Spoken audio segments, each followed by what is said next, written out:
दिल्ली ब्लास्टनंतर social media videos viral होतात.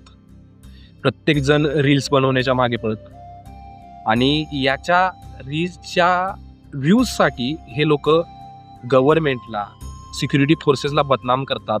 सांगतात की सिक्युरिटी फोर्सेसचं हे अपयश आहे, या देशात नेमकं काय चाललंय वगैरे वगैरे. पण ज्यावेळी हा ब्लास्ट होण्याआधी ह्याच सिक्युरिटी फोर्सेसने फरीदाबादमधून 2900 किलो बॉम्ब बनवण्याचं मटेरियल जप्त केलं, त्यावेळी एका सुद्धा सोशल मीडिया इन्फ्लुएन्सर्सने याच्यावर व्हिडिओ बनवला नव्हता.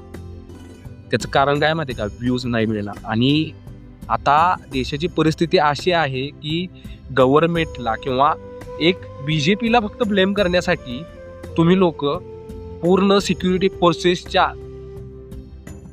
कार्यक्षमतेवर बोट ठेवताय. ही तीच सिक्युरिटी फोर्सेस आहे ज्यावेळी पहलगाममध्ये अटॅक झाला होता, त्याचा बदला ऑपरेशन सिंदूरने घेतला.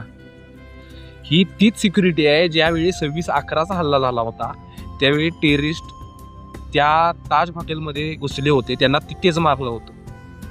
आणि असे कितीतरी हल्ले ह्या सिक्युरिटी फोर्सेसने बॉर्डरवरच थांबवलेत.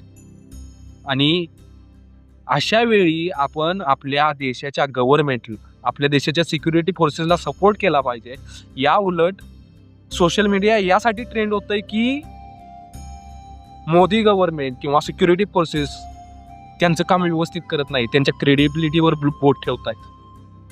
आपण ह्यावेळी त्या लोकांसोबत उभा राहिला पाहिजे ज्या लोकांच्या परिवारामधील लोक त्या ब्लास्टमध्ये इंज्युर्ड आहेत किंवा डेड आहेत. कारण ज्यावेळी 26/11चा हल्ला झाला त्यावेळी आपल्यातलेच काही लोक ती ट्रेन मिस केली किंवा मिस झाली आणि त्यामुळेच ते येत आहेत. ह्याचा विचार पण कुठेतरी केला पाहिजे. फक्त सोशल मीडियाच्या व्ह्यूजसाठी तुम्ही लोक गव्हर्नमेंट आणि सिक्युरिटी फोर्सेसवर बोट ठेवताय. हा अटॅक पाकिस्तानने केलाय हे पण तुमच्या लक्षात येत नाहीये. पाकिस्तानशी लिंक आहेत हे सगळे संबंध, जैश ए मोहम्मद लिंक आहे, ही गोष्ट तुमच्या लक्षात येत नाहीये. तुम्ही काय घेऊन बसलाय? बिहार इलेक्शन जवळ आहे म्हणून हा अटॅक केला असेल. अरे काय संबंध? इतकं पण स्टुपिड नसतं व्हायचं.